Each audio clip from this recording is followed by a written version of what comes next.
నమస్కారం. City cable CPC న్యూస్కి స్వాగతం. ముందుగా ముఖ్యాంశాలు. 575.9 కోట్లతో రూపొందించిన బడ్జెట్కు నగరపాలక సంస్థ పాలకవర్గం ఆమోదం. సాధారణ బడ్జెట్ సమావేశంలో నగర మేయర్ సురేష్ బాబు, ఉప ముఖ్యమంత్రి అంజద్ బాషా అధికారులకు దిశానిర్దేశం.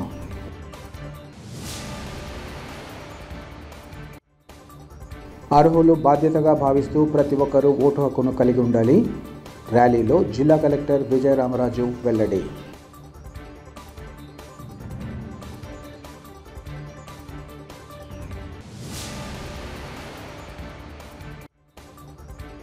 సమస్యల పరిష్కారంతో పాటు సంక్షేమ పథకాలను అందించేందుకోసం గడప గడపకు మన ప్రభుత్వ కార్యక్రమం.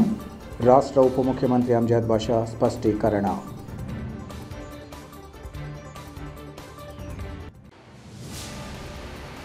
ప్రజాస్వామ్య దేశంలో విలువైన ఓటు హక్కును వినియోగించుకోవడం పౌరులుగా మనందరి బాధ్యతగా భావిస్తూ అర్హులైన ప్రతి ఒక్కరూ ఓటు హక్కును వినియోగించుకోవాలని కలెక్టర్ విజయరామరాజు ఓటర్లను కోరారు. ఈరోజు 14వ జాతీయ ఓటరు దినోత్సవాన్ని పురస్కరించుకుని కడప నగరం కోటిరెడ్డి సర్కిల్ నుంచి కలెక్టరేట్ వరకు ర్యాలీ నిర్వహించారు. ఈ సందర్భంగా 100 మీటర్ల పొడవైన జాతీయ పతాకాన్ని ప్రదర్శిస్తూ ఓటర్లలో అవగాహన పెంచే నినాదాలు చేశారు. జెండా ఊపి ర్యాలీని ప్రారంభించే కలెక్టర్ మాట్లాడుతూ 1950వ సంవత్సరం 25వ తేదీన భారత ఎన్నికల సంఘం ఏర్పడిన నాటి నుంచి ప్రతి ఏడాది జనవరి 25న వ్యవస్థాపక దినోత్సవాన్ని నిర్వహించడం జరుగుతుందన్నారు. అనంతరం 2011 జనవరి 25వ తేదీ నుంచి భారత ప్రభుత్వం జాతీయ ఓటర్ల దినోత్సవాన్ని ఆనవాయితీగా నిర్వహించుకోవడం జరుగుతుందన్నారు. ఎన్నికల సంఘం ఏర్పాటును యావత్ భారతత్వానికి స్ఫురణకు తెచ్చేలా, ఓటు హక్కు విలువను చాటి చెప్పేలా ఈ జాతీయ ఓటర్ల దినోత్సవాన్ని నిర్వహించడం జరుగుతుందన్నారు. కొత్త ఓటర్లను ప్రోత్సహించడం, ఓటింగ్ నమోదు సులభతరం చేయడమే ఈ జాతీయ ఓటర్ల దినోత్సవ ప్రధాన ఉద్దేశమన్నారు. 18 సంవత్సరాలు నిండిన వారంతా ఓటు హక్కును పొంది బాధ్యతగా ఓటు హక్కును వినియోగించుకోవాలని ఆయన కోరారు. ప్రతి ఎన్నికల్లో కూడా అమూల్యమైన విలువైన ఓటు హక్కును సద్వినియోగించుకొని ప్రజాస్వామ్య దేశంలో పటిష్టమైన నాయకులను ఎన్నుకోవాలని యువ ఓటర్లకు ఆయన సందేశం ఇచ్చారు. అనంతరం ర్యాలీ కలెక్టరేట్కు చేరుకున్నాక కలెక్టర్ అధ్యక్షతన సమావేశాన్ని నిర్వహించారు. ఈ కార్యక్రమంలో joint collector Ganesh Kumar, commissioner Surya Sai Praveen Chand, RDO Madhusudan, వివిధ శాఖల జిల్లా అధికారులు, స్వచ్ఛంద సంస్థల ప్రతినిధులు, యువ ఓటర్లైన కళాశాల విద్యార్థులు తదితరులు ర్యాలీలో పాల్గొన్నారు.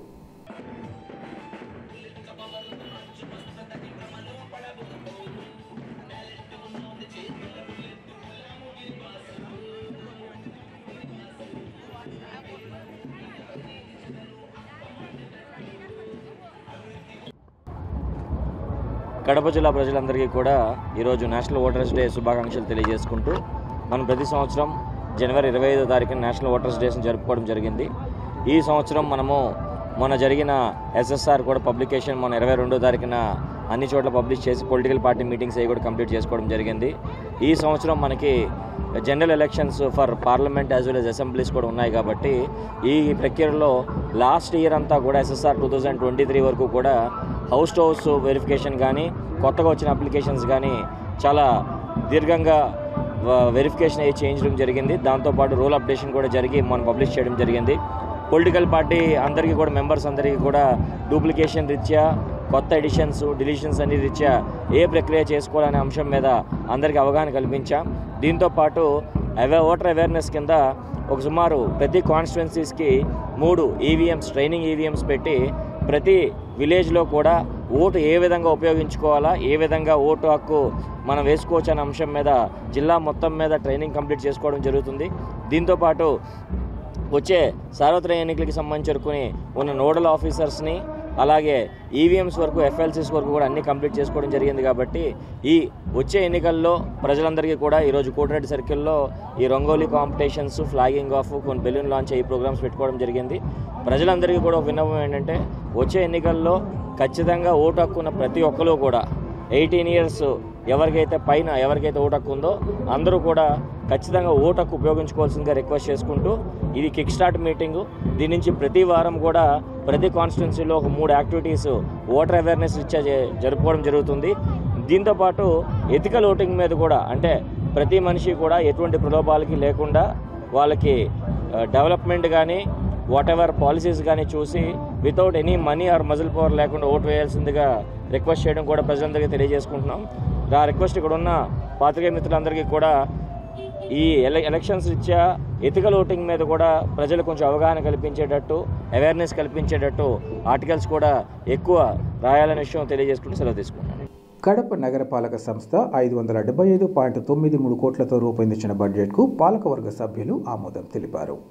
కడప మున్సిపల్ కార్యాలయ సమావేశ మందిరంలో ఈరోజు నగర మేయర్ సురేష్ బాబు అధ్యక్షతన సాధారణ బడ్జెట్ సమావేశాన్ని నిర్వహించారు. ఈ సమావేశానికి ఉప ముఖ్యమంత్రి అంజద్ బాషా ఎక్స్ అఫీషియో సభ్యుడిగా హాజరయ్యారు.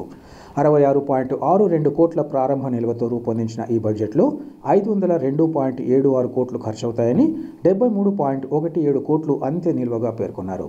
అనంతరం సర్వసభ్య సమావేశంలో కార్పొరేటర్లు షఫీ, చెన్నయ్య, సుబ్బారెడ్డి, షంషీర్, ఆరిఫుల్లా బాషా తమ డివిజన్లలో నెలకొన్న సమస్యలు, ప్రజల ఇబ్బందులను సభ దృష్టికి తీసుకొచ్చారు. వీటన్నిటిపై కమిషనర్ ప్రవీణ్ చంద్ర సమాధానమిస్తూ అమృత్ పనులు చేసిన కాంట్రాక్టర్ నిర్లక్ష్యం వల్లే ఇదంతా జరిగిందని, అతనిపై రికవరీ ఆదేశాలిచ్చి క్రిమినల్ కేసు కూడా నమోదు చేస్తున్నామని అన్నారు. ఈ దశలో మేయర్ జోక్యం చేసుకుంటూ కాంట్రాక్టర్పై చర్యలు తీసుకోవడం కంటే ముందు ఎవరో ఒకరితో పెండింగ్ పనులు పూర్తి చేయాలని ఆదేశించారు. 25వ డివిజన్ కార్పొరేటర్ సూర్యనారాయణరావు సందర్భంగా మాట్లాడుతూ సచివాలయ సిబ్బంది కార్యకలాపాలను సభ దృష్టికి తీసుకొచ్చారు. కార్పొరేటర్ల మాట వినాల్సిన అవసరం లేదని కమిషనర్ చెప్పారని కొందరు అంటున్నారని, ఇది నిజమేనా అని కమిషనర్ ఉద్దేశించి అడగా కమిషనర్ స్పందిస్తూ తాను అలా అనలేదని వివరణించారు. అనంతరం మేయర్ సురేష్ బాబు నగరంలో అభివృద్ధి పనులు, శాశ్వత మంచినీటి సమస్యకు తీసుకుంటున్న చర్యలను వివరించారు. ఇదే క్రమంలో ఉప ముఖ్యమంత్రి తన దృష్టికి ప్రజలు తీసుకొచ్చిన సమస్యలపై అధికారులకు దిశానిర్దేశం చేశారు. ఈ కార్యక్రమంలో deputy mayor Mumtaz Begum, Nityananda Reddy, deputy commissioner Ramanareddy, SC రత్నాలరాజు, DCC Suraj Kumar, కార్పొరేటర్లు సానపరెడ్డి శివకోటిరెడ్డి, రామలక్ష్మణరెడ్డి, బండి జయమ్మ, కోఆప్షన్ సభ్యులు బండి మరియలు, అరుణ్ బాబు పాల్గొన్నారు. చెడ్డగా మాట్లాడడం కానీ ఆయనకు వ్యతిరేకంగా పోవడం కానీ జరగలేదు. కమిషనర్ గారు, మా ఎమ్మెల్యే గారు అయితేనేమి, మేయర్ గారు అయితేనేమి, మేమంతా కూడా ఒక ఫ్యామిలీ మెంబర్స్ లాగా ఉంటాం. ఎక్కడ మనకు డిఫరెన్స్ లేవు. ఏమంటే మీరు దయవుంచి మేము కార్పొరేటర్ ఎక్కడ కూడా దౌర్జన్యం చేయము, ఏం చేయము, గట్టిగా మాట్లాడము.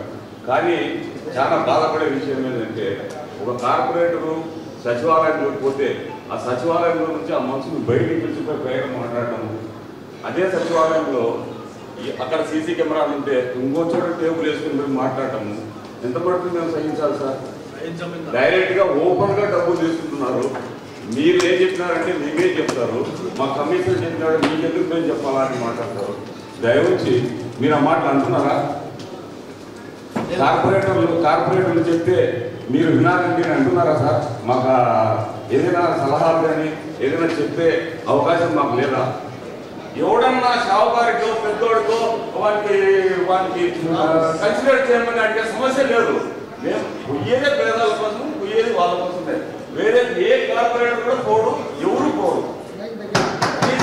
మీరు నిజంగా చెప్తున్నారా సార్? కమిషనర్ చెప్తున్నాడు, కార్పొరేటర్ చెప్పాల్సిన అవసరం లేదు. ఇవన్నీ మీరు ఏమైనా చెప్తున్నారు సార్? చెప్పండి సార్.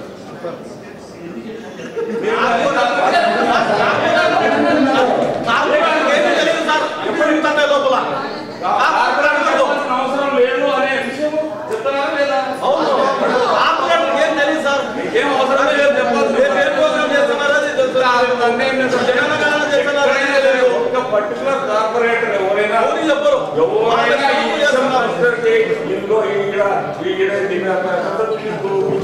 ఎక్కడ మాట్లాడడం మేము అడ్డపడేదే పేదల కోసం. చిన్న నేను మాట్లాడిన మీద మా సార్ కంప్లైంట్ ఎంక్వైరీ కూడా చేశాను. మేము ఎప్పుడు అవసరం పడతాం అంబేద్కర్ దండేలు లేకపోతే ఆడుగా మాకు ఫోటోలు ఎక్కిస్తారు, ఆడుగా మాత్రం మాకు సంబంధం లేకుండా ఏం జరిగినారు సార్? ఎక్కడ జరిగింది గవర్నమెంట్? ఇవన్నీ కూడా ఎప్పుడు మేము అవసరం పడతామో అప్పుడు కార్పొరేటర్ కావాలి. లేకపోతే సచివాలయం ఎవరు వచ్చినా కూడా వాళ్ళు ఇష్టానుసారం చేసేస్తారు, వాళ్ళు నోటీస్ చేస్తారు. అవసరం అని చెప్తే కార్పొరేటర్.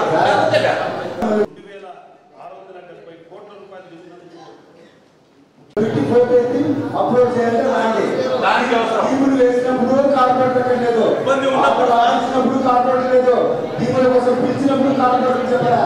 అన్ని అయితే ఆటలు ఆడించి అన్ని చేసి వాళ్ళకు డిస్ట్రిబ్యూషన్ చేసినప్పుడు కార్పొరేటర్ చెప్పలేదు. లాస్ట్ లో కార్పొరేటర్ ఫోటో అప్లోడ్ చేయాలంట. అది అన్నారు అన్న తీసుకొని వాళ్ళ ఆట క్రికెట్ వాడు ఆట ఆడే బ్యాట్ ఇరిగి పెట్టేవాడు ఆ బ్యాట్ తీసుకొచ్చేవాడు అది పట్టుకొని నేను ఫోటో గేమ్స్ అయిపోయినాయి క్రికెట్ గేమ్స్ అయిపోయినాయి అన్ని అయిపోయినాయి ఆ బ్యాట్ ఇరిగి పెట్టేవాడు కనీసం 3 రోజుల ముందన్నా చెప్పాలి కదా సార్. 3 రోజుల ముందు ఉన్నారు అది పోయి ఇన్స్పెక్ట్ మీటింగ్ అంటేనే ఇంత నెగ్లిజెన్సీ కావాలి. నిన్న 2 రోజులు నా డివిజన్లో గడప గడప జరిగింది. గౌరవ డిప్యూటీ స్టేట్ గారు ఉన్నారు. అధికారులు ఒక్క ఏఈ తప్ప ఏ అధికారైనా మన కార్పొరేషన్ తరపు నుంచి అటెండ్ నిలబడండి. ఒక ఏఈ గారు తప్ప ఏ అధికారి అటెండ్ అయినా చెప్పండి అడగండి. అంటే అధికారుల దృష్టిలో కార్పొరేట్ ఏదో కార్పొరేట్ చేసుకుంటాడు చేసుకుని నాకేం పడుతుంది అంటారు. ఇట్లా జరిగేటప్పుడు మేము ఈ మీటింగ్లో అటెండ్ ఉండాలా లేదంటే బయట చేసుకోవాలా? మేము ఎందుకు మాకు ఈ మీటింగ్ నేనైతే అడుగుతున్నాను మా గౌరవ కార్పొరేటర్ ఎందుకు మనం అడుగుతాడు వెళ్ళిపోదామండి. మాకు కమిషనర్ గారు రోడ్లు కూర్చోమన్నారు. కాలువలు ఎంత పోయినా పర్వాలేదు రోడ్లు కూర్చోమన్నారు. మెయిన్ రోడ్డు కూడుస్తాం. మెయిన్ రోడ్లు కూర్చేది అయిపోయిన తర్వాత ఉంటే కాలువలు ఇస్తాం. నేను ఉండే ఈ 5 మందితో 2 డివిజన్లు కలిపి 2 డివిజన్లు కలిసి 5 మంది 5 మందితో నేను మీటింగ్ చేయగలనా? గతంలో ప్రతిరోజు 5:30కి నేను వాకింగ్ పోయేటప్పుడు వచ్చి మాస్టర్ దగ్గర నిలబడి ఎంతమంది వచ్చారో మీరు ఇక్కడ కొన్ని మీరు ఇక్కడ చెప్తాను. గత సంవత్సరంలో నుంచి మాస్టర్ దగ్గరికి పోయినట్టు నేను అది పట్టించుకోలేదు. ఏం చేయాలి? ఎక్కడికి పంపించాలి? వచ్చిన నన్ను ఎక్కడికి పంపించాలా ఏం చెప్పాలి? సంవత్సరం నుంచి పోలేదు. తర్వాత వాళ్ళంత పెద్ద కాంట్రాక్టర్ కాబట్టి వాడు ఏదో చూసుకుంటాడు కాబట్టి మరి ఎంతసేపు ప్రతి జనరల్ వాడి మీటింగ్ లో అమృతుడు మోసం చేసినాడు వాడు వెళ్ళిపోయినాడంటే ప్రజలు ఎవరు కూడా ఒప్పుకోరు కదా సార్. అమృతుడు మోసం చేసినాడు మా ఊరికి నీళ్ళు ఏమంటే వాళ్ళు ఒప్పుకుంటారా సార్? అది ఏదో ఒకటి మనం ఆల్టర్నేటివ్ అతనైతే చేయడు, కన్ఫర్మ్ గా చేయడు. ఆ పవన్ అనే వాడిని నేను ఎన్నిసార్లు అడుగుతున్నాను, నీకు దండం కూడా పెట్టా ఇదే కార్పొరేషన్ కింద. ఆ ఒక్క కనెక్షన్ రా, నేను సొంత ఊర్లో ఉన్నా, నేనుండే ఊర్లో రా, ప్రతిరోజు ఆ ఊర్లో చూస్తున్నా రాని వాడికి దండం కూడా పెట్టా. వాడిని ఏమనగా నేను డబ్బులు ఇస్తా అని చెప్పినా సార్. మ్యాన్ పవర్ నువ్వు ఆ కనెక్షన్ ఇచ్చేవాళ్ళు మా కార్పొరేషన్ లేరంట, మీరు ఎవరో ఉంటే కదా నేను డబ్బులు ఇస్తా అని చెప్పినా సార్. ఏదో అయితే విచారణ మీరు విచారణ అలా ఏదో అయితే మీరు విచారణకు పంపుతారో లాస్ట్ జనరల్ బాడీ మీటింగ్ లో మిమ్మల్ని అడిగినారు సార్. మీరు ఎప్పుడు కూడా పెన్షన్ సంబంధించి ఏదైనా ఒక 50 స్క్వేర్ మీటర్ల ఎక్కువ ఉంటేనో స్క్వేర్ ఫీట్, ఒక 70 స్క్వేర్ ఫీట్ 1000 స్క్వేర్ ఫీట్ ఉండాలి, ఒక 1070 ఉంటేనో మీరు ఎప్పుడు అబ్జెక్ట్ చేయలేని విషయం మా అందరికీ తెలుసు, ఇక్కడ ఉన్న కార్పొరేటర్లు అందరికీ తెలుసు. మీరు ఆ విషయంలో మీరు పేదలకు సంబంధించిన విషయంలో మీరు అడ్డు రారు, ఎవరిని ఏమన్నదని తెలుసు. కానీ 70 స్క్వేర్ ఫీట్ ఉంటే కూడా నేను చెయ్యండి, నేను ఏమని అడుక్కోవాలి సార్ పోయి? అది నిజంగా వాడికి ఏమైనా పెద్ద బంగ్లా ఉండి వాడికి పెన్షన్ పెట్టలేకపోతే ఓకే సార్. 70 స్క్వేర్ ఫీట్ ఉంటే మీరేమన్నా అబ్జెక్ట్ చేస్తారా సార్? ఇదే మాట మిమ్మల్ని ఇంతకు ముందు కూడా అడిగినా సార్. మీరు చేయాలనే విషయం కూడా మాకు తెలుసు. ఆ విషయంలో మీరు ఎవరిని ఎలాంటి ఇది చేయాలనే విషయం కూడా మా అందరికీ తెలుసు, మాకున్న క్లారిటీ. కానీ నేను చేయను, నేను అడుక్కోలేక కొంతమందిని పంపించి మా ఏరియాలో అరే నేను చెప్పి ఏదో ఒకటి చెప్పి 50 స్క్వేర్ ఫీట్ ఏంది ఇది అన్యాయం పాపం అంటే చెయ్యండి. ఇప్పటికి చేయలేదు సార్. మా మీద కక్ష సాధించే పరిస్థితి వచ్చింది. కార్పొరేట్ తెలిసి ఎన్ని ప్రోగ్రామ్ చేశారో చెప్పండి సార్. మాకు తెలిసి వాళ్ళు ఏమేమి చేశారో ఒకటే చెప్పండి.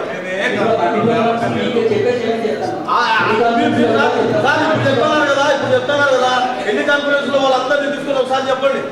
కార్పొరేటర్ తెలియకుండా ఏం చేస్తున్నారు వాళ్ళు చేయడం డిస్కస్ చేస్తారా లేకపోతే ఏం చేస్తారు చెప్పండి. వాళ్ళు మాకు ఇచ్చే గౌరవం అది ఉంది, ఏం చెప్పినా మీ పేరు యూజ్ చేస్తారు.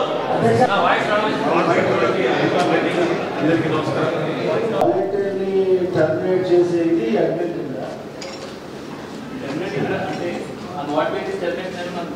చెప్తున్నారు కాబట్టి టర్మినేట్ చేస్తారని చెప్పి మేబీ ఏదైనా స్కీమ్లు అలా రాలేదని రిపోర్ట్ రాస్తుంటారు.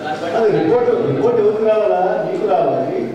అంటే మనకి వచ్చిన రిపోర్ట్ తర్వాత టర్మినేట్ చేస్తుంటాం, అదర్ టర్మినేట్ చేస్తుంటారు. యాక్చువల్లీ అదే సార్ అడ్మిన్ టర్మినేట్ చేశారంటే అడ్మిన్కి ఎవరు వచ్చారు కాబట్టి టర్మినేట్ చేయడం అడ్మిన్ రిపోర్ట్ ఏదైనా అలిగేషన్స్ ఉంటే రిపోర్ట్ రాసి మీకు ఫార్వర్డ్ చేయాలి. మీరు కడప నగర పరిధిలోని చలమారెడ్డి శ్మశాన వాటిక ఇతరులకు కేటాయించే విషయంతో పాటు ఆక్రమణలపై ప్రభుత్వం అధికారులు తక్షణమే స్పందించాలని గ్రామస్తులు కోరుతున్నారు. శ్మశాన వాటిక వద్ద గ్రామస్తులు అధికారుల తీరుపై నిరసన వ్యక్తం చేశారు. ఈ సందర్భంగా వారు మాట్లాడుతూ ప్రభుత్వం తమ గ్రామానికి సంబంధించి శ్మశాన వాటిక కోసం 4 ఎకరాల 75 సెంట్లను కేటాయించడం జరిగిందన్నారు. ఈ విషయాన్ని తాము స్వాగతిస్తున్నామని, ఈ క్రమంలో తమ శ్మశాన వాటికలో సమీపంలోని ఎస్సీ వర్గాల కోసం 50 సెంట్లు కేటాయిస్తూ ఉత్తర్వులు ఇవ్వడంపై తీవ్ర అభ్యంతరం వ్యక్తం చేస్తున్నామన్నారు. సమీప ప్రాంతాలలో పెద్ద మొత్తంలో ప్రభుత్వ భూములు ఉన్నప్పటికీ తమ శ్మశాన వాటికను ఇతరులకు కేటాయించడం ఎంతవరకు సమంజసమని వారు ప్రశ్నించారు.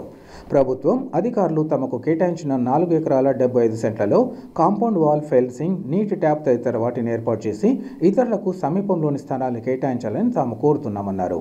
అలాగే శ్మశానాన్ని ఆక్రమించే వారిపై కూడా తగిన చర్యలు చేపట్టాలని, ఈ విషయంగా సంబంధిత అధికారులు సానుకూలంగా స్పందించాలని కోరుతున్నామన్నారు. ఈ కార్యక్రమంలో చలమారెడ్డిపల్లె గ్రామస్తులు, స్థానికులు పాల్గొన్నారు. నమస్కారం అండి. మా చలమారెడ్డిపల్లె గ్రామము, ఇది మా శ్మశాన వాటిక. యాక్చువల్లీ ఇది ఉన్న ల్యాండ్ వచ్చి 4 ఎకరాల 75 సెంట్లు మాకు కేటాయించబడింది. 4 ఎకరాల 75 సెంట్లు అది ఎవరికి? చలమారెడ్డిపల్లె శ్మశాన వాటికకు. కానీ ఈరోజు ఏం జరిగిందంటే, ఏదో గవర్నమెంట్, స్టేట్ గవర్నమెంట్ వారు ఏదో జీవో తీసుకొని వచ్చి ఉన్న శ్మశాన వాటికలను డెవలప్ చేయడానికి కాంపౌండ్ వాల్ విత్ ఫెన్సింగ్ చేసి, ఒక రూమ్ కూడా కట్టి, ఒక ట్యాప్ ఏర్పాటు చేసి, ఎవరైనా ఏదైనా చనిపోతే ఆ కార్యక్రమాలు చేసుకోవడానికి ఇలా చేయాలని ఏదో ఒక జీవో తీసుకొచ్చిందంట. ఆ జీవోలో ఇప్పుడు ఉన్న సమస్య ఏమైందంటే, ఆ జీవోలో మాకు 4 ఎకరాల 75 సెంట్లు ఉంది. కానీ వైఎస్ఆర్ కాలనీలో వారికి, ఎస్సీ వారికి మా శ్మశాన వాటికలో 50 సెంట్లు స్థలం కేటాయించారంట. ఎవరు కేటాయించింది అని అడుగుతుంటే రెవెన్యూ వారు అని అంటున్నారు. ఓకే, కేటాయించవచ్చు, తప్పు లేదు, గవర్నమెంట్ తీసుకున్న డెసిషన్. కేటాయించాలంటే ఒక ఊరి శ్మశాన వాటికలో పక్క ఊరి వాళ్ళకి ఎలా కేటాయిస్తారు మీరు? ఇది మాకు ఇచ్చింది కదా గవర్నమెంట్ వారు. ఇప్పుడు వాళ్ళకి ఇవ్వాలనుకుంటే బ్యారన్ ల్యాండ్స్ దండిగా ఉంది, గవర్నమెంట్ ల్యాండ్స్ దండిగా ఉంటాయి, పక్కన ఇచ్చుకోవచ్చు కదా. సరే, మా దాంట్లో ఇచ్చినా కూడా మా గ్రామస్తుల్ని, మమ్మల్ని సంప్రదించకుండా మీరు ఈ వర్క్ ఎలా చేశారు? నేను క్వశ్చన్ చేస్తున్నాను ఈ గవర్నమెంట్ని కానీ, కన్సర్న్డ్ అథారిటీస్ని కానీ, రెవెన్యూ వారిని కానీ, ఎవరినైనా కానీ. కనీసము ఇన్ఫర్మేషన్ గ్రామస్తులకు చెప్పకుండా మీరు ఎలా మూవ్ అయ్యారు? మీకు ఒక బాధ్యత లేదా? మీరు ఆఫీసర్లు కాదా? అంటే మీరు లోపల కుమ్మకై ఏమేమో చేశారా? మాకు దీని మీద అంతా చాలా అపోహలు ఉన్నాయండి.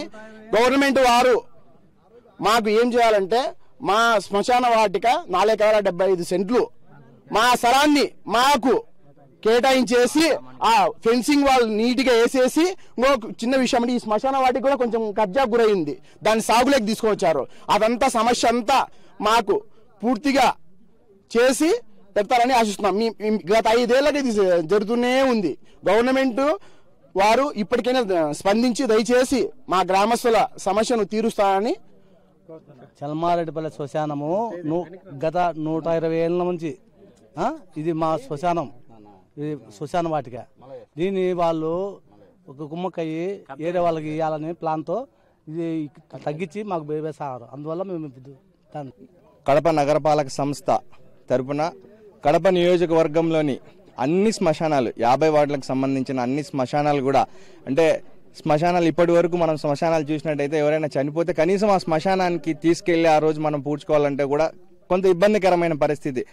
అక్కడ సరైన వసతులు లేక వాటర్ ట్యాంకర్లు పెట్టుకోవడం అయితేనేమి, ఆ చెట్లన్నీ ఉండి కనీసం ప్రహరీ గోడ కూడా లేకుండా కొంత ఇబ్బందికరమైన పరిస్థితి. బట్టలు మార్చుకోవాలంటే అక్కడ వసతి కూడా లేకపోవడం వల్ల కొన్ని ఇబ్బందులు ఎదుర్కొంటున్న పరిస్థితులను దృష్టిలో పెట్టుకొని మన గౌరవ మేయర్ సురేష్ బాబు గారు, అట్లాగే డిప్యూటీ సీఎం అంజద్ బాషా గారు కలిసి కడపకు సంబంధించిన, నియోజకవర్గానికి సంబంధించిన అన్ని శ్మశానాలని కూడా పూర్తి స్థాయిలో ప్రహరీ నిర్మించి, దానికి సంబంధించిన ఒక రూమ్ కట్టి, ఒక బోర్ ఏర్పాటు చేసి అక్కడ వాళ్ళందరికీ కూడా ఇబ్బంది లేకుండా చేయాలని తలపెట్టి, దాంట్లో భాగంగా ఇవాళ చలమారెడ్డిపల్లెకి సంబంధించి ఇక్కడ శ్మశానంలో ప్రహరీ గోడ నిర్మించడం జరుగుతుంది. అయితే ఇక్కడ కొంత మిస్కమ్యూనికేషన్ వల్ల, మన అధికారులకి ఆ కాంట్రాక్టర్కి మిస్కమ్యూనికేషన్ వల్ల హద్దులు ఒక చోటు ఉన్నాయి, గ్రామస్తులంతా కలిసి హద్దులు ఒక చోటు ఉన్నాయని చెప్పడం, అయితే వీళ్ళు ఇంకొక చోట అది నిర్మించడం జరిగింది. కాబట్టి ఒక చిన్న డిస్టర్బెన్స్ వాతావరణం ఇక్కడ ఉంది. కాబట్టి పూర్తి స్థాయిలో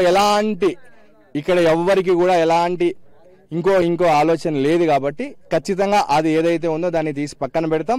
రేపు మండల్ సర్వేయర్ వస్తాడు. మండల్ సర్వేయర్ వచ్చి వాళ్ళ ఆధ్వర్యం, గ్రామస్తుల ఆధ్వర్యంలో పూర్తి స్థాయిలో మన శ్మశానం, దాదాపుగా ఇది ఇప్పుడు శ్మశానం కాదు, ఎప్పుడో మనం కొన్ని వందల సంవత్సరాలకు సంబంధించి ఎప్పుడో ఊరు పుట్టినప్పటి నుంచి ఈ శ్మశానం ఉంది కాబట్టి ఖచ్చితంగా ఇక్కడ ఉన్న గ్రామస్తులు, ఊరి పెద్దలందరికీ కూడా ఆ హద్దులన్నీ తెలిసే ఉంటాయి కాబట్టి రేపు మండల్ సర్వేని తీసుకొని వస్తాం. ఖచ్చితంగా మండల్ సర్వేని తీసుకొని వచ్చి ఇక్కడ ఉన్న గ్రామస్తుల వారి సమక్షంలోనే పూర్తి స్థాయిలో హద్దులు ఏర్పాటు చేసి ఆ హద్దులకు అనుగుణంగానే మనం ప్రహరీ గోడ నిర్మించడంలో ఎలాంటి అభ్యంతరాలు ఎవ్వరికీ లేవు. పూర్తి స్థాయిలో ఈరోజు జరిగిన చిన్న ఈ పొరపాటును తప్పకుండా దీన్ని తీస్తాము. తప్పకుండా ఎక్కడైతే మన హద్దులు రేపు మండల సర్వేర్ వచ్చిన తర్వాత హద్దులు ఎక్కడికైతే మనకు పూర్తి స్థాయిలో వస్తాయో తప్పకుండా అక్కడే నిర్మిస్తామని చెప్పి ఇక్కడ ఉన్న పెద్దలందరికీ కూడా తెలియజేయడం జరిగింది. అంటే 3 ఎకరాల 77 సెంట్లు అనేది మనకు ఊరికి గ్రామ పెద్దలకు సంబంధించి చెప్తా ఉన్నారు. అయితే ఏమైందంటే 50 సెంట్లు ఎస్సీ ఎస్టీలకు కేటాయించాలా అని చెప్పి రాష్ట్ర ప్రభుత్వం ఏదో నిర్ణయం తీసుకుంటే ఆ జీవో ప్రకారం ఒక 50 సెంట్లు కూడా దీంట్లో కేటాయించడం జరిగింది. దాన్ని కూడా కొంత పక్కన పెట్టినాము.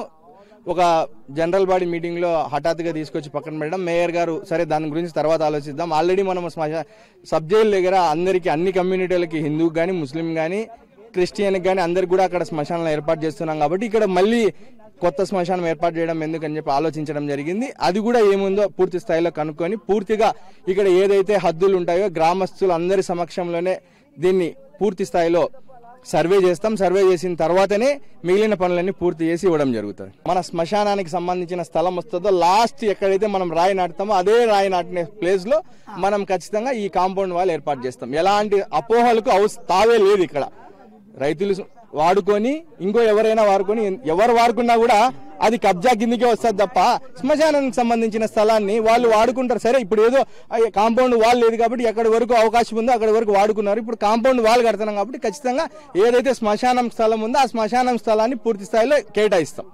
ప్రజాస్వామ్యంలో కీలకమైన ఓటు హక్కు కలిగి ఉండాల్సిన అవసరాన్ని నేటి యువత గుర్తించాలని బీజేపీ జిల్లా అధ్యక్షుడు వంగల శశిభూషణ్ రెడ్డి పిలుపునిచ్చారు. కడప నగరం ఆర్టీసీ బస్టాండ్ వద్ద గల నాగార్జున మహిళా డిగ్రీ కళాశాలలో జాతీయ ఓటర్ల దినోత్సవాన్ని నిర్వహించారు. ఈ సందర్భంగా వంగల శశిభూషణ్ రెడ్డి మాట్లాడుతూ కొత్త ఓటర్లు దేశ అభివృద్ధికి, సంక్షేమానికి తొలి ఓటు వేసేలా ప్రతినబూనాలన్నారు.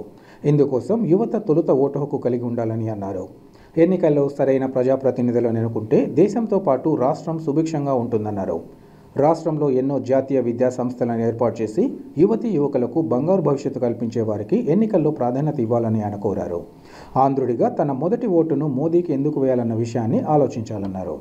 వైజాగ్లో ఐఐఎం, తిరుపతిలో ఐఐటి, సత్యసాయి జిల్లాలో నాసిన్, మంగళగిరిలో ఎయిమ్స్, తాడేపల్లిగూడెంలో ఎన్ఐటి, కర్నూలులో ఐఐటిడిఎం, అనంతపురంలో సెంట్రల్ యూనివర్సిటీ ఏర్పాటు చేసేందుకు నేటి యువత మోదీకి ఓటు వేయాలని కోరుతున్నామన్నారు.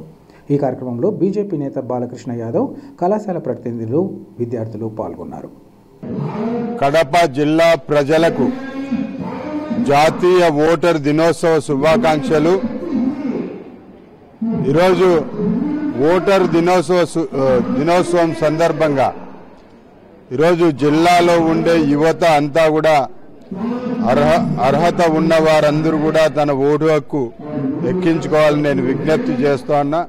యువత అంతా కూడా ఒక ప్రతిజ్ఞ చేయాలని చెప్పి నేను విజ్ఞప్తి చేస్తున్నా. ముందుగా నా ఓటు భారతదేశం కోసం, అదేవిధంగా నా మొదటి ఓటు దేశ అభివృద్ధి కోసం నూతన ఓటర్లకు నేను విజ్ఞప్తి చేస్తూ ఉన్నా.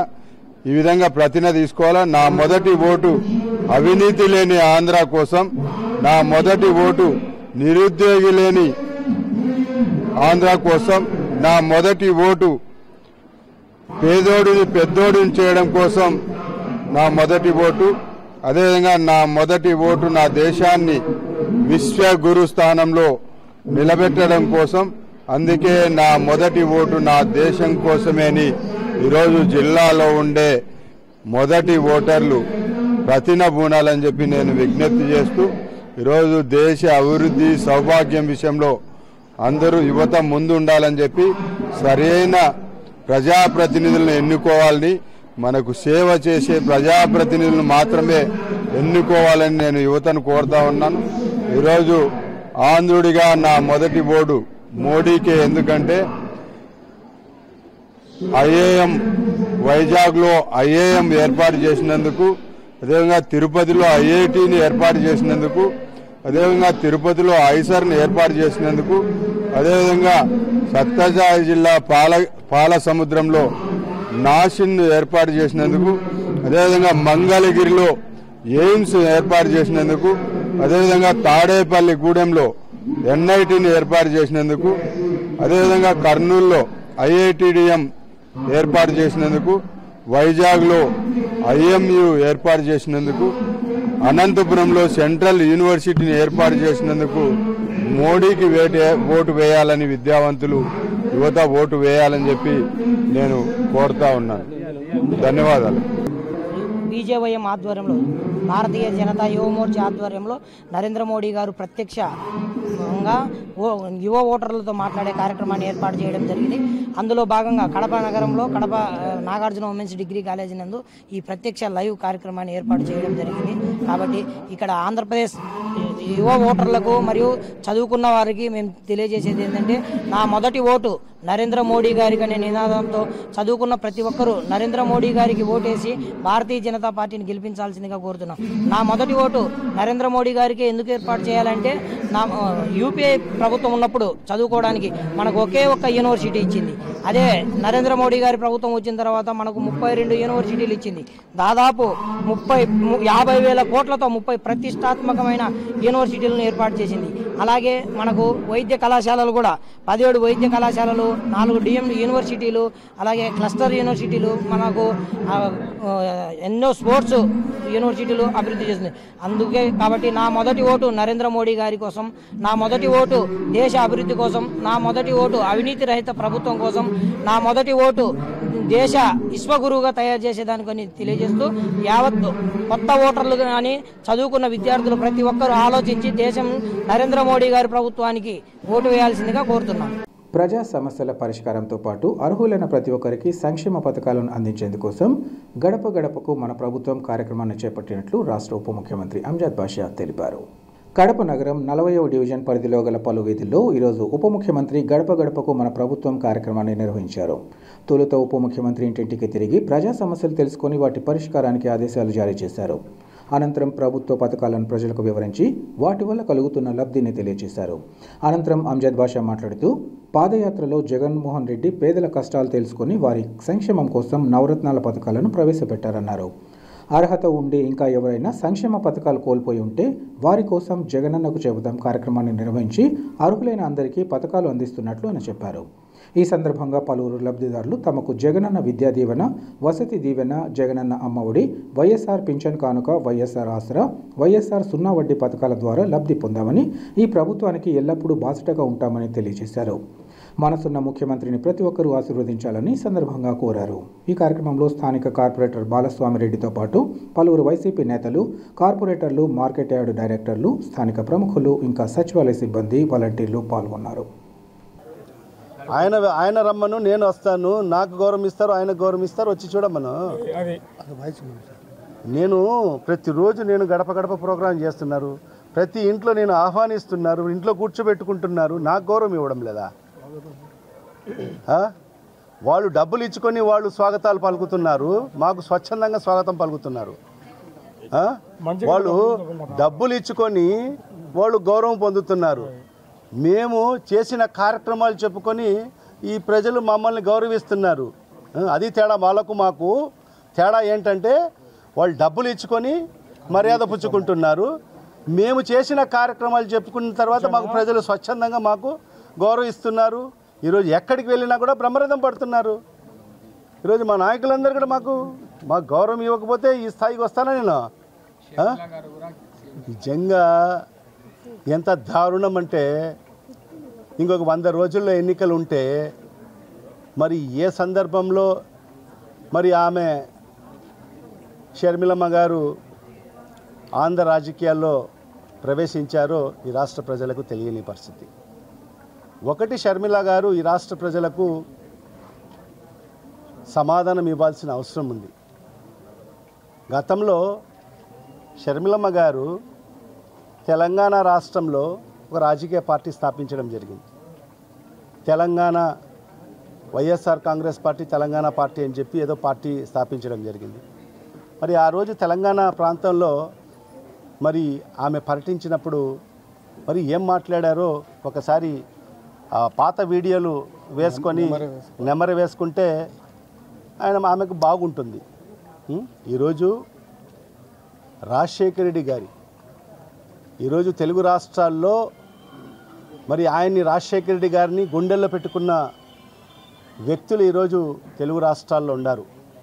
మరి అలాంటి ఈ రాష్ట్రంలో మరి ఏ విధంగా రాజశేఖర రెడ్డి గారి అకాల మరణం తర్వాత మరి ఏ విధంగా ఆ కుటుంబం మీద మరి ఆయన మీద ఏ విధంగా నిందలు మోపారో ఈ రాష్ట్ర ప్రజలందరూ కూడా చూశారు.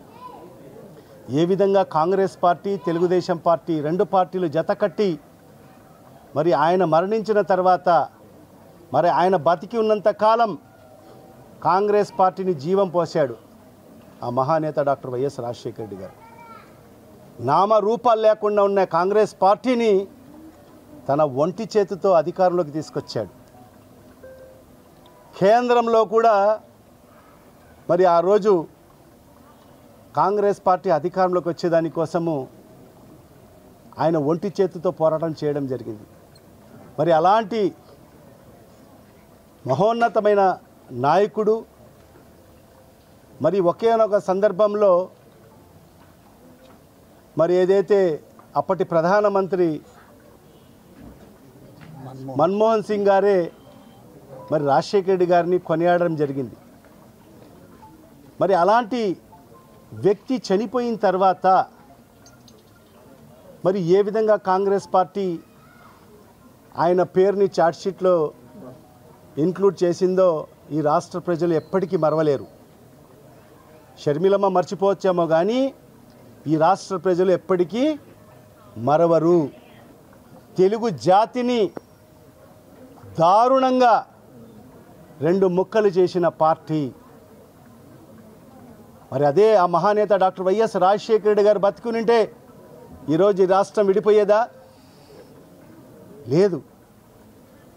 వాళ్ళ స్వార్థ ప్రయోజనాల కోసం కాంగ్రెస్ పార్టీ అధినాయకత్వం సోనియా గాంధీ మొండి వైఖరి వల్ల తెలుగు జాతిని అడ్డగోలుగా విభజించడం జరిగింది.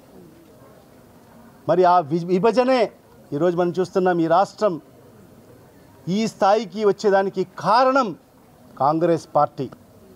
మరి అలాంటి పార్టీకి ఎప్పటికీ రాష్ట్రంలో స్థానం లేదు. మరి ఆ పార్టీకి వకాలతు పుచ్చుకొస్తున్న నాయకులకు కూడా మరి ఈ రాష్ట్రంలో ఎక్కడ స్థానం లేదని చెప్పి కూడా ఈ రాష్ట్ర ప్రజలు ఇప్పటికే నిర్ణయించుకోవడం జరిగింది. మరి ఏదో ఆమె ఎవరికి లాభం చేయాలని చెప్పి ఈ రాజకీయాల్లో ప్రవేశించిందో ఇక్కడ ఈ రాష్ట్రంలో ప్రవేశించిందో ఈ రాష్ట్ర ప్రజలకందరికీ కూడా తెలుసు. ఒక చచ్చిపోయిన పార్టీ ఒక స్థానంలో కూడా ఈరోజు ఒక్కడంటే ఒక్కడు కూడా మరి ఈరోజు ఒక్క ప్రజాప్రతినిధి లేని పార్టీ. మరి అలాంటి పార్టీకి సర్పంచ్ లేడు, ఒక ప్రజాప్రతినిధి క్షేత్రస్థాయిలో కూడా ఒక్క నాయకుడు కూడా లేని పార్టీ. మరి ఈరోజు కేవలం ఒక్క చంద్రబాబు నాయుడు అనే వ్యక్తికి లబ్ధి చేకూర్చాలని చెప్పి ఈరోజు కాంగ్రెస్ పార్టీ ఈరోజు ఆంధ్ర రాష్ట్రంలో మరి షర్మిలమ్మను ఒక పావుగా వాడుకోవడం జరుగుతుంది. మరి మీరు మరి విజయమ్మ గారు మరి ఆ రోజు జగన్మోహన్ రెడ్డి గారిని అరెస్ట్ చేస్తే మీరు రోడ్లపైన కూర్చున్న పరిస్థితిగా ఇప్పటికీ మనకు మనసులో ఉన్నాయి. ఖచ్చితంగా ఎన్ని కుట్రలు, ఎన్ని కుతంత్రాలు, ఎన్ని రాజకీయ పార్టీలు కలిసి వచ్చినా ఈ రాష్ట్ర ప్రజలందరూ కూడా జగన్మోహన్ రెడ్డి వైపు ఉన్నారు. పవన్ కళ్యాణ్ అయితే ఏమి మరి ఈరోజు అన్ని తోక పార్టీలు. మరి ఇలాంటి పరిస్థితిలో మరి ఈరోజు అన్ని రాజకీయ పార్టీలు ఈరోజు ఏకమై ఈరోజు జగన్మోహన్ రెడ్డి గారిని మరి ఏదో ఒక రకంగా మరి ఆ పదవి నుంచి దించాలని చెప్పి మరి కుట్రలు కుతంత్రాలు చేయడం జరుగుతుంది. ఖచ్చితంగా ఇవాళ ఈ ప్రభుత్వం పేదల ప్రభుత్వం, మీ ప్రభుత్వం, ప్రజల ప్రభుత్వం ఇది. మా ముఖ్యమంత్రి గారు కూడా ఎవరిని కూడా నమ్ముకోలేదు, ఏ రాజకీయ పార్టీని నమ్ముకోలేదు, ఏ టీవీ ఛానల్ నమ్ముకోలేదు, ఏ పత్రికలను నమ్ముకోలేదు. మా ముఖ్యమంత్రి గారు నమ్ముకుంది మరి ఈ రాష్ట్రంలో ఉండే 5 కోట్ల మంది ప్రజల్ని నమ్ముకోవడం జరిగింది. కాబట్టి మరి ప్రజల యొక్క ఆశీస్సులు మరి ఈ ప్రభుత్వానికి మన ముఖ్యమంత్రి శ్రీ వైఎస్ జగన్మోహన్ రెడ్డి గారికి రాబో రోజుల్లో మరి మీరందరూ కూడా అందించాలని చెప్పి కూడా ఈ సందర్భంగా ప్రజలకు అందరికీ కూడా విజ్ఞప్తి చేసుకుంటూ రానున్న ఎన్నికల్లో కడప నియోజకవర్గానికి పోటీ చేయాలని భావిస్తున్న తనకు ప్రతి ఒక్కరూ తమ మద్దతు తెలియజేసి ప్రజలకు సేవ చేసే అవకాశాన్ని కల్పించాలని నగరానికి చెందిన ఖాదర్ బాషా కోరారు. ఖాదర్ బాషా ఎన్నికల బరిలో నిలవనుండడంపై కడప నగరంలోని పలువురు మోటార్ బైక్లు మెకానిక్లు ఆయనకు ఘనంగా సత్కరించారు. ఈ సందర్భంగా ఆయన మాట్లాడుతూ గత 20 సంవత్సరాలుగా మోటార్ బైక్ మెకానిక్గా ప్రజలకు సుపరిచితుడైన తాను మన మెకానిక్ సోదరులకు మేలు చేయాలని, సామాన్య ప్రజానికానికి అండగా నిలవాలని, కడప నగర సమస్యల పరిష్కారం కోసం కృషి చేయాలని భావిస్తూ రానున్న ఎన్నికల్లో పోటీ చేయాలని నిర్ణయించామన్నారు. భారత రాజ్యాంగం ప్రతి పౌరునికి ఎన్నికల్లో పోటీ చేసే హక్కు కల్పించిన తరుణంలో ప్రజలకు తమ వంతుగా సేవ చేయాలన్న ఉద్దేశంతో ఈ నిర్ణయం తీసుకోవడం జరిగిందన్నారు. అందరి సహాయ సహకారాలతో ఎన్నికల్లో తాను ఇతరులకు గట్టి పోటీ ఇవ్వగలనని భావిస్తున్నట్లు చెప్పారు. ఈ విషయంలో నగర ప్రజలు తమ వంతుగా తోడ్పాటు ఇచ్చి తన గెలుపుకు సహకరించాలని విన్నవించుకుంటున్నట్లు ఆయన తెలిపారు. ఈ కార్యక్రమంలో పలువురు మోటార్ బైక్ మెకానిక్లు, స్థానికులు పాల్గొన్నారు. ఈరోజు కడప నగరంలో నేను ఇండిపెండెంట్గా ఎమ్మెల్యే అభ్యర్థిగా పోటీ చేస్తున్నాను. నా పేరు ఖాదర్ బాషా. నేను ఒక సాధారణ మెకానిక్, 2 వీలర్ మెకానిక్ని. ఈరోజు మన మౌలాలి తరఫు నుంచి మా మెకానిక్ సోదరుడు వాళ్ళ మిత్ర బృందం నుంచి నాకు మద్దతు తెలుపుతూ ఒక చిన్న సత్కారం చేసినారు. వాళ్ళకి నేను ప్రత్యేకమైన ధన్యవాదాలు తెలుపుతున్నాను.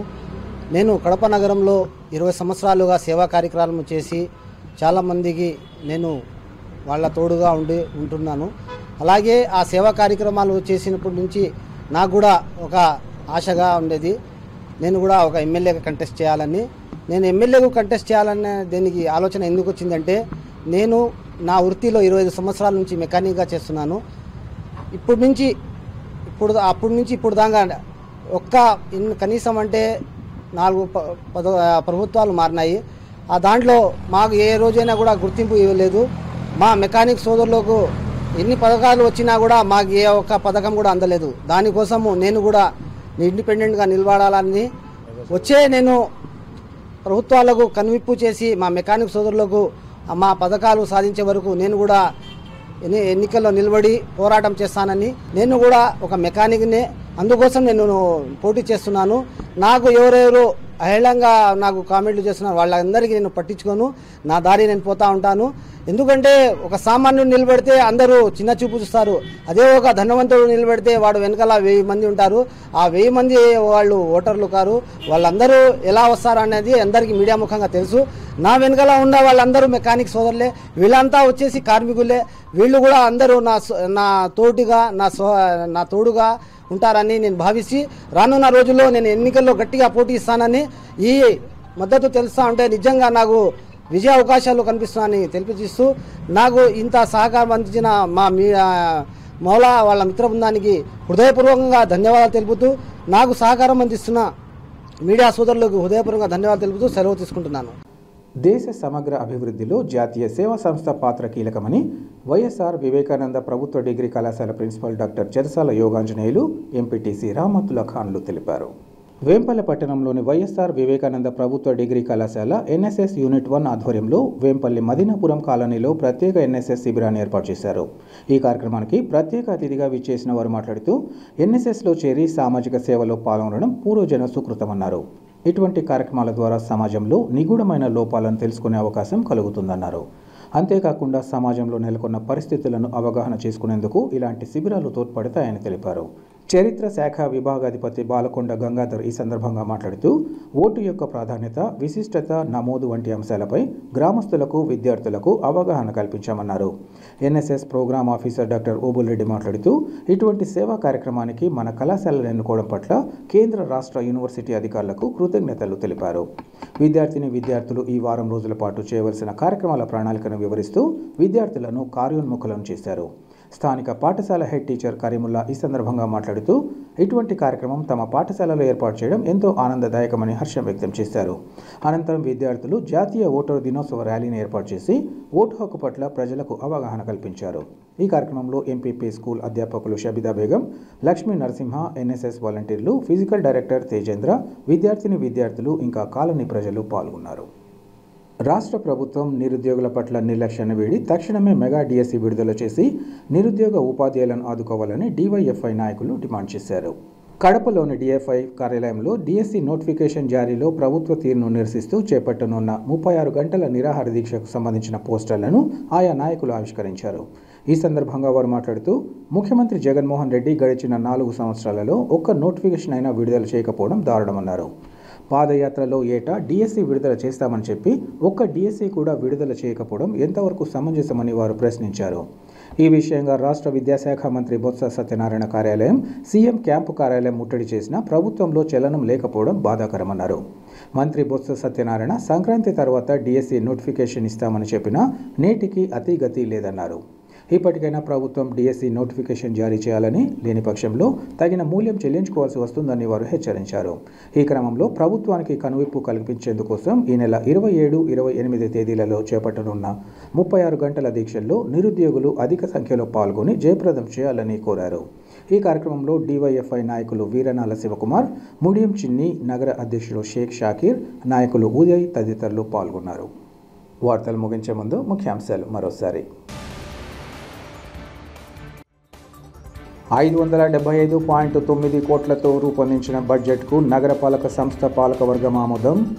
సాధారణ బడ్జెట్ సమావేశంలో నగర మేయర్ సురేష్ బాబు, ఉప ముఖ్యమంత్రి అంజద్ బాషా అధికారులకు దిశానిర్దేశం.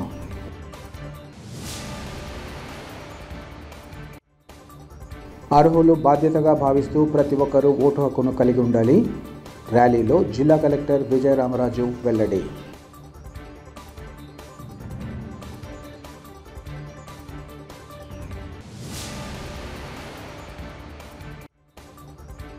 సమస్యల పరిష్కారంతో పాటు సంక్షేమ పథకాలను అందించేందుకోసం గడప గడపకు మన ప్రభుత్వ కార్యక్రమం. రాష్ట్ర ఉప ముఖ్యమంత్రి అంజద్ బాషా స్పష్టీకరణ.